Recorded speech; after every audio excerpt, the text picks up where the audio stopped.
മക്കളെ, ഞാനൊരു പുതിയ ട്രിക്കുമായിട്ട് വീണ്ടും വന്നേക്കുവാണേ. എളുപ്പത്തിൽ ചെയ്യാനുള്ള കുറച്ച് കാര്യങ്ങളാണ്. നമ്മുടെ പരീക്ഷയിൽ ഈ ഒരു ചോദ്യങ്ങളെ നമ്മൾ എന്തായാലും കണ്ടുമുട്ടും. അങ്ങോട്ട് നോക്കേടാ. 14 × 15 തങ്ങളിലുള്ള വ്യത്യാസം എത്രയാ മക്കളെ? 1 എന്നാണ് വരിക. ശരിയല്ലേ?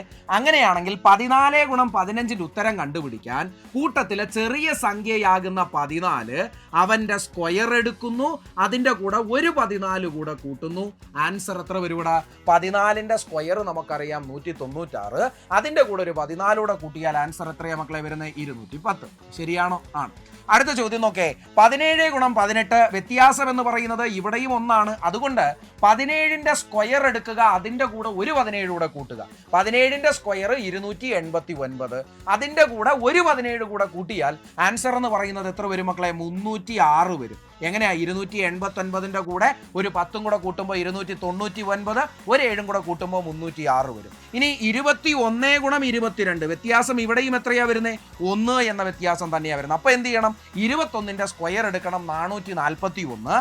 അതിന്റെ കൂടെ ഒരു 21 കൂടെ കൂട്ടണം. ആൻസർ അപ്പോൾ എത്ര വരും? 41ന്റെ കൂടെ 21 കൂട്ടുമ്പോൾ 462 എന്നല്ലേ വരിക? ആണ്. അത് കഴിഞ്ഞാൽ 25 × 26. അപ്പോൾ കൂട്ടത്തിലെ ചെറുത് എന്ന് പറയുന്നത് 25, വ്യത്യാസം എന്ന് പറയുന്നത് ഇവിടെയും 1. അങ്ങനെയാണെങ്കിൽ 25ന്റെ സ്ക്വയർ 625ന്റെ കൂടെ എന്തു ചെയ്യണം? ഒരു 25 കൂടെ കൂട്ടണം. ആൻസർ അപ്പോൾ 650 വരില്ലേ? വരും. അങ്ങനെയാണെങ്കിൽ 18 × 19 എന്ന് പറയുന്നതിന്റെ ആൻസർ എത്രയാകുമെന്ന് നിങ്ങളൊന്ന് കമന്റ് ചെയ്തേടാ.